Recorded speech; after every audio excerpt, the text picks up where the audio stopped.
where have differences led to division? Are the madhabs on the Ark of Noah? How important is brotherhood?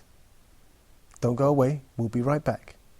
There is no man more dear to me throughout the whole of history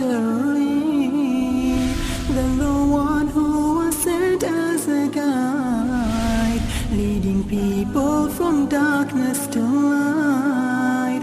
His message was simple and clear, that there is one God whom we must all fear, inviting people towards Allah. His name is Muhammad Mustafa. His name is Muhammad Mustafa. Assalamu alaikum wa rahmatullahi wa barakatuh. Welcome to the Ark of Noah with me, your host Abdullah McIntosh and Sheikh Moutasem. Assalamu alaikum wa rahmatullahi wa barakatuh. Sheikh. Alaikum salam wa rahmatullahi wa barakatuh. Now, Sheikh, we've been addressing, of course, the very extremely important issue of differing. And one of the things we've really been stressing to people is the idea and the issue of madahib, the madhabs.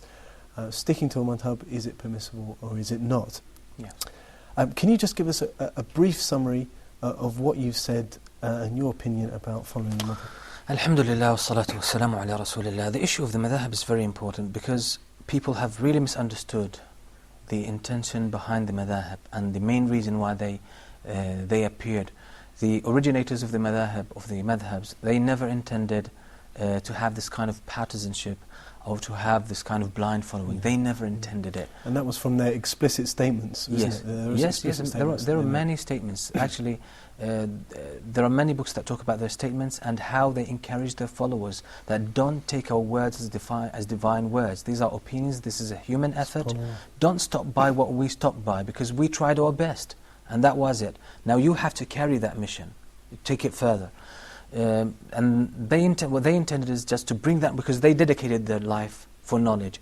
So they brought that knowledge closer to the people, presented it to them in the simplest format. Now they never intended that we just stop by that and we discard the sunnah of the Prophet ﷺ or the verses of Allah subhanahu wa ta'ala. And this is something that later generations fell into. Even their students, their followers, they understood from the madhahib that we take the depth of these scholars, the wisdom of these scholars, we carry it and we always accept the hadith that are proven to be authentic, the new hadith that we come across, we introduce them to our madhab and we get the correct understanding. That was the job of their students and the students of their students and so on and so forth. So they never understood that we hold on by the opinions of that Imam and we just stop by that. And even if we just study the madhab of Imam Abu Hanifa, most of it doesn't belong to Abu Hanifa anyway. The madhab of Imam Shafi'i, a great deal of it doesn't belong to Imam Shafi'i. It's the opinions of the scholars who came later on, who ascribed themselves to these madhab. But what they did, they took the understandings, what we can call today is usul al-fiqh of these scholars. They took it and they introduced the hadith that came across. They put them together in that beautiful system, and that was correct. But the problem was with the later generations, that they, at some time, the madhahib have frozen, and they came to that stage of, they became stagnant, they became like legal articles or legal... in their own right, isn't it? Yes, really in their own right. And that's it, and you can never break them or break from them. And that was obviously not correct. Allah subhanahu wa ta'ala, through His wisdom, wanted us to keep that kind of struggle with the evidence, with the Qur'an and the Sunnah, constant search for knowledge, study, and try to bring the hadith together, benefit from the wisdom of the scholars that came before us, and this is how we try our best, so we strive to get to the way the Prophet ﷺ and his companions were upon. So let me ask you, Shaykh, do you think, or are the previous scholars, of the previous generations, are they on the Ark of Noah? Definitely. Definitely. The four madhahib, these great scholars of Islam, they were all trying their best to get on the Ark of Noah, and they did the best they could at their times with what was available. As I said, getting hadith at their time was difficult. Wasn't as easy as we have it today.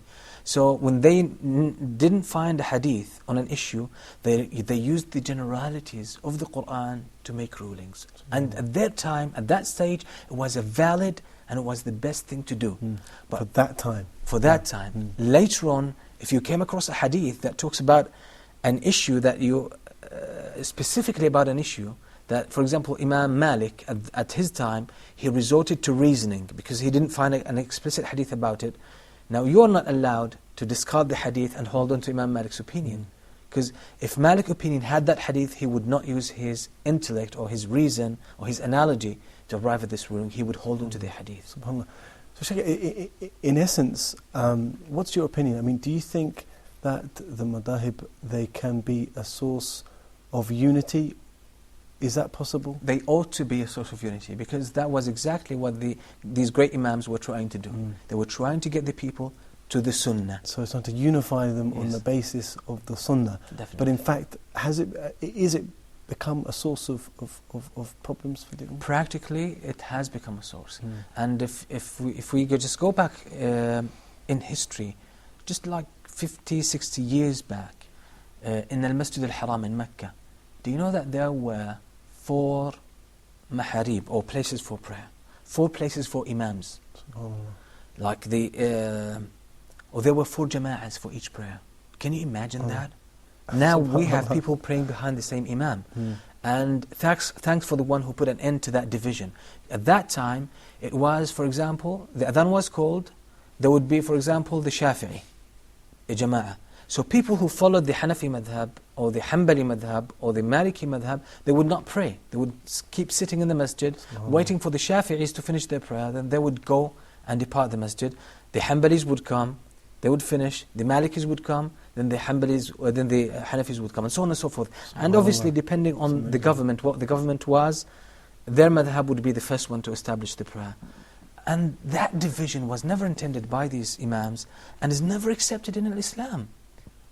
Now, even though we had these differences, alhamdulillah, today they pray behind the same imam, is the same jama'ah. So you could see that, practically speaking, these madhabs have been used to be a source of division among the ummah. And that's even in the haram. When you think about away from the Muslim lands in the West, of course, as we live, then you know that's going to only increase this idea of unfortunately... unfortunately, at some stages, the madhahib played... And when I say the madhahib, I'm separating the madhahib from the originators. I'm separating the madhahib from the imams. Imam Abu Hanifa, Imam Malik, Imam Shafi'i, Imam Ahmad ibn Hanbal. They have nothing to do with the practices of later generations, the way they handled the madhahib. In some of the books of the madhahib, it says, if you have the carcass of a dog, the dead body of a dog, what do you do with it? That was a question raised in one of the books of fiqh. And I'm not going to mention to madhahib to avoid sensitivities. Do you know what they said? They said, throw it to the followers of such and such madhab, they can eat it. So they eat it.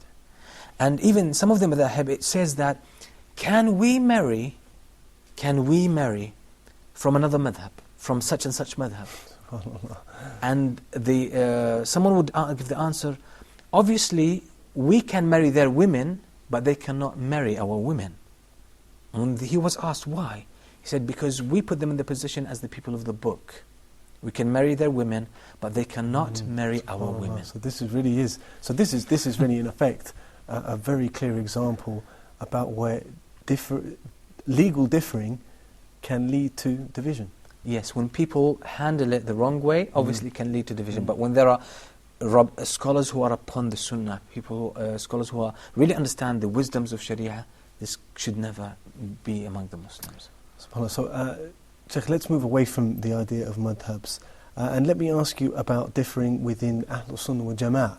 Have Ahlul Sunnah wal Jama'ah differed between themselves over the course of the life of Islam? Yes, Ahlul Sunnah wal Jama'ah have always agreed on, as I said, the principles of Islam, the general rulings in Islam, the things about which we have clear-cut evidence. They have always agreed upon these.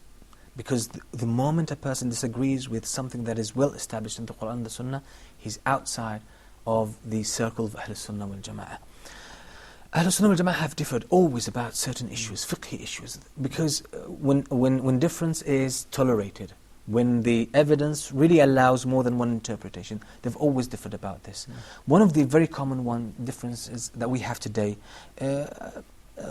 something we mentioned before, which is like in prayer. After we finish ruku', we say, Sami Allahu liman hamidah, Rabbana wa lakal hamd.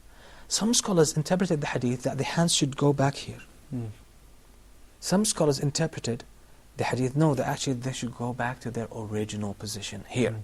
The other said original position is here, the other said original position is here. Now, you can never, it's almost impossible to say these ones are wrong and this one is right. Because actually, linguistically speaking, both could be understood that way. So this differing should never bring dissension or disagreement. Okay, we differ about this, but we're trying our best. That's fine. So, Sheikh, if for example, one common thing between the way everybody prays, if we're focusing on prayer and differences in prayer, is the idea of lifting the hands at Rafa Yadayn, lifting the hands at in the middle of prayer. Now, some madhabs follow, some don't follow. What should we do? Thank you for bringing this issue, which is very common in some circles, in some Muslim communities. We say here, okay, what do we have? We have in a madhab that you don't put your hands up, except at the beginning with takbirat al-ihram. We say, okay, that's the reasoning of one of the great scholars. But now we have clear-cut evidence, authentic hadith, that the Prophet ﷺ, before going to ruku', he used to put his hands up like this. And would go Allahu Akbar for ruku'. And after he lifted from ruku', he would say, Sami Allahu liman hamidah. Now we have the opinion of this scholar who tried his best within the means he had at his time, and we have now clear hadith, authentic hadith from the Prophet ﷺ that he used to lift his hands. What do we follow? If you were a real follower of your imam, of your madhab, you would follow the hadith of the Prophet ﷺ. If you were a blind follower who his loyalty is only attached to his madhab and not for the Prophet ﷺ, then you would say, no, you shouldn't put your hands up and you should just pray as the madhab says. Sheikh, I've heard some people trying to protect that idea, and they're saying that, oh, well, that was in the early days, that hadith came in the early days of salah, and the Prophet ﷺ changed his salah over time. Is that... Well, obviously we have to bring the hadith that talk about this, or the hadith that he uses to substantiate this point. We bring them, we assess them. Are they authentic? Are they really, is there any indication that this was done at the early stages and this was done later on? Again, that concept that you mentioned before of gathering the whole hadith and looking over the evidence. We have don't go away. We're going to be back in just a minute. Assalamu alaikum wa rahmatullahi wa barakatuh.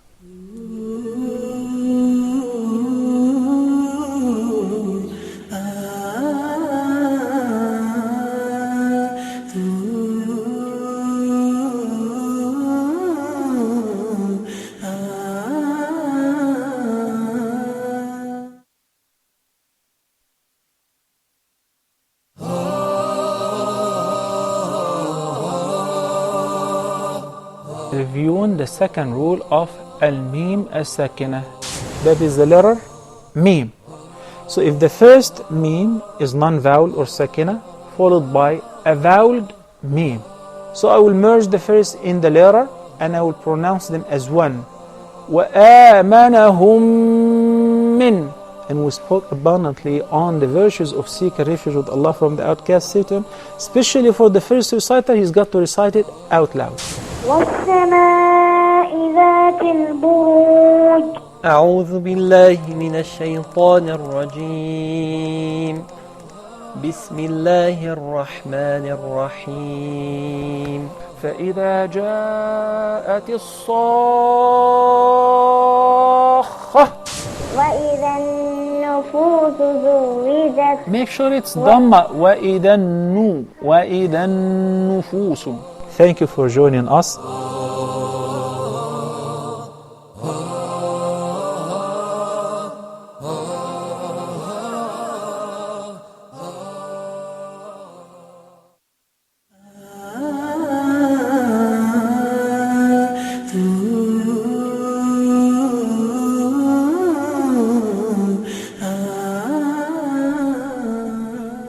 Assalamu alaikum wa rahmatullahi wa barakatuh. Welcome back, viewers, to our episode of the Ark of Noah.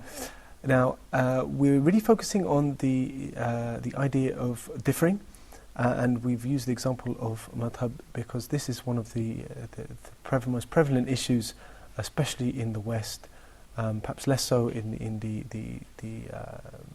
Islamic countries, but there are some of them that still are affected by it.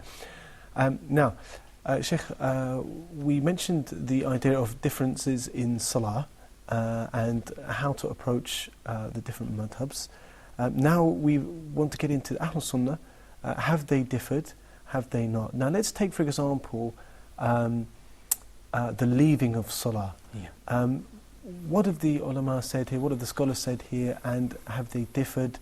And how does that help us understand the nature of differing? Yes, this is one of the biggest issues, probably one of the biggest issues that Ahl Sunnah have ever differed about. The ruling of one who leaves the prayer out of laziness. It's not the person who doesn't believe in its obligation. Obviously, this is a kafir. Right. It's not outside the realm of Islam.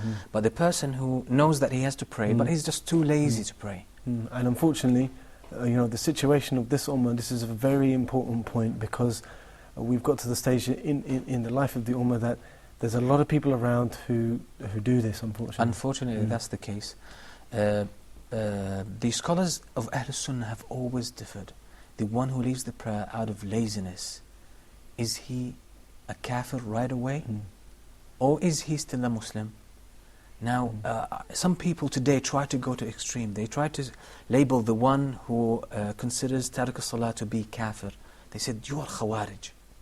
You are just making takfir of a person who leaves the prayer out of laziness. We say that's not right, because many of the early generations and the companions of the Prophet ﷺ declared the one who leaves the prayer, even out of laziness, to be a kafir. And this is another point, that takfir, the idea of pronouncing on a person or a particular group that they have exited the fold of Islam, this is part of deen. Yes, it is part of deen, but it's for the ulama. Yes, thank you very much. Only the scholars have to deal with this. There's another opinion that many of the early generations have always held, and it is the opinion of the Jumhur, the majority of the Muslim jurists, even at the early stages of Islam, that the one who leaves the prayer out of laziness or procrastination is not a kafir, is still a Muslim. And the very famous argument that took place between Shafi'i and Imam Ahmad, because Imam Ahmad is known to see that Tariq al-Salah is a kafir, and Shafi'i was known or was of the opinion that one who leaves the prayer out of laziness is not a kafir. So they had this kind of arguments. So Imam Shafi'i asked Imam Ahmad, okay, if someone who doesn't pray out of laziness, he prays just like that, he makes wudu and he prays dhuhr, for example, will it be accepted? Imam Ahmad said yes. He said, okay, how does Allah subhanahu wa ta'ala accept the prayer of a kafir if you say he's a kafir? So this is one of the famous arguments between them. But what we say, our main point here is that some people, as I said, they declare the person who makes takfir of Tariq al-Salah out of laziness, that you are Khawarij. On the other hand, there's another group that when you don't make takfir of Tariq al-Salah, or you don't consider him to be kafir, because he lives out of laziness, they say, oh, you are Murji'ah.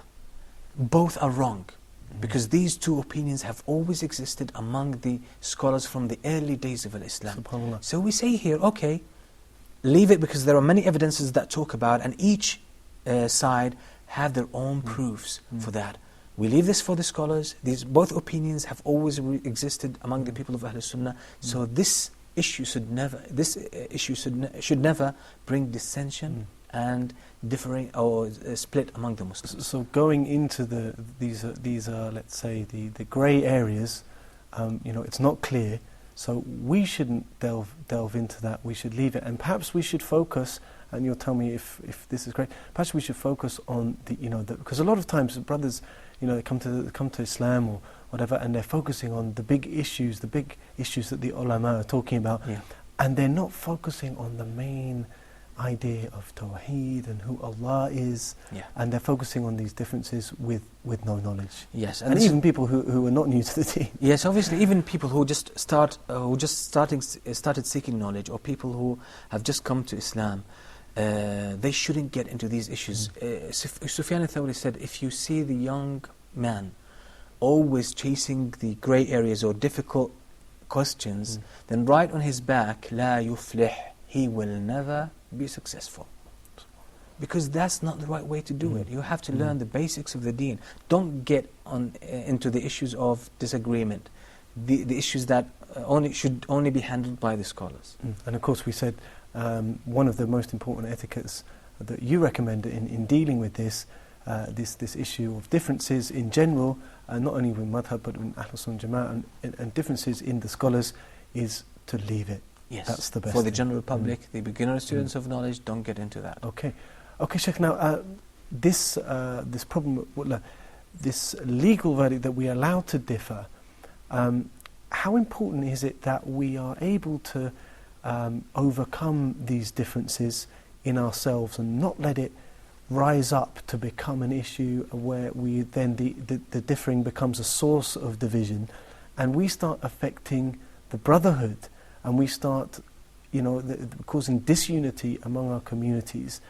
How important is brotherhood, and how important is it to overcome these differences in the upkeep of this Islamic ideal of the brotherhood? We have to remember that what really binds us together is tawheed. And we have to focus on the things that we have in common, because they're much greater than the things that we differ about. And they're much more important, they're more central than anything we differ about. So as long as we agree on tawheed and the importance of following the sunnah, because the person who has another opinion, as you are keen to follow the sunnah of the Prophet ﷺ, he is also keen as well. But a difference of understanding is always there and will always be among human beings. So as long as we agree on tawheed, worship of Allah subhanahu wa ta'ala, singling out Allah in worship, and the importance of following the sunnah of the Prophet sallallahu alaihi wasallam, and that we agree on these basic elements of Islam, the general guidelines of Islam, then these differences should never bring any kind of disunity or disagreement. So we have to focus on the things we have in common, because they are much deeper, much more central. And they're much greater than the things that we differ about. SubhanAllah. So what would you say? What would be your advice to someone living in the West, and he's faced with, as we said, these many different communities, practices Islam in many different ways? What can he do to contribute and start to build this ideal of brotherhood? What can he do? Thank you for using the word contribute, because most people think that contribution comes when they have conflict. But the reality is not so. Especially for Muslims living in the West, we know that Muslims are minority there, and obviously they are weak. And what they need, they need to come together, but without any compromise to the essence of Islam or the basics of Islam or the general guidelines of Islam. Any compromise in that regard should not be allowed or accepted. So just reminding viewers that is on the nature of Allah, the compulsory acts in Islam, the articles of faith, and the pillars of Islam. Those are the overarching things where we cannot compromise on that, because we'd be compromising our religion. That's exactly. However, there is another level where there is an element of differing, and you'll obviously tell us what we should do here. Yes, what we should be doing in the West, as Muslims are weak, Muslims are a minority, we have to realize that our strength lies with our unity. And when I praise your use of the word contribute, is that we have to see ourselves as a Muslim living in the West, that my job is to hold on to what I feel is the truth, what I find, based on the advice of the scholars, is the truth. I hold on to it, and then I try to share it with the people. It goes back to what we said previously about not being judgmental. Try to share what you have with other people. Show them the good example. Build bridges with them. They are more likely, if they have true love for Allah subhanahu wa ta'ala and His Prophet sallallahu alaihi wasallam, to accept what you say. But try to build that. Don't try to impose it. Try to work to reach the level where people will come and embrace the sunnah and hold on to it. And as you rightly said before, is that Allah says in the Quran, if you were harsh towards them, then they would leave, they would flee your company. Talking about Rasulullah sallallahu alaihi wasallam. So there's a bit of hikmah in there, a bit of wisdom, Can you just expound for us the wisdom in dealing with people when we're doing this idea of spreading the sunnah? How should we be? The Prophet ﷺ says in the authentic hadith, ما كان الرفق في شيء إلا زانه وما نزع من شيء إلا شانه. Kindness, gentleness was never put in anything except that it beautifies it. And it's never taken of anything except that it causes it to be ugly and despicable. So kindness is there in everything we should be doing. And Allah loves kindness. إِنَّ اللَّهَ رَفِيقٌ يُحِبُّ الرِّفْقِ. The Prophet ﷺ says, Allah is gentle and kind, and Allah loves gentleness and kindness. وَيُعْطِي عَلَى الرِّفْقِ مَا لَا يُعْطِي عَلى الْعُنْفِ. And Allah gives for kindness more than He gives for harshness. So if we want to be successful and want Allah subhanahu wa ta'ala to grant us success in our da'wah, we have to hold on to rifq, to gentleness and kindness. In all our affairs. Do that, inshallah, your da'wah will be successful. Resort to harshness, then you will see that your da'wah will not bring the fruits you expect from it. And there's also obviously an element of what you said, linking it to Tawheed, which is the names of Allah, certain attributes of Allah, and trying to bring them into our lives. Allah subhanahu wa ta'ala is Rahim, Rahman, Rahim. Therefore we should have mercy between us, have mercy upon the brothers. Definitely. That's an element of Tawheed. That's an element of Tawheed. So, Jazakallah khair, Shaykh, for again coming on the show and giving us some very important tips and tools for dealing with very real problems of fitna, division, and the idea of course, issue of differing. We hope you've enjoyed this episode. We hope you will join us once again, inshaAllah, on the Ark of Noah. Assalamu alaikum wa rahmatullahi wa barakatuh. There is no man more dear to me throughout the whole of history than the one who was sent as a guide, leading people from darkness to light. His message was simple and clear, that there is one God whom we must all fear, inviting people towards Allah. His name is Muhammad Mustafa.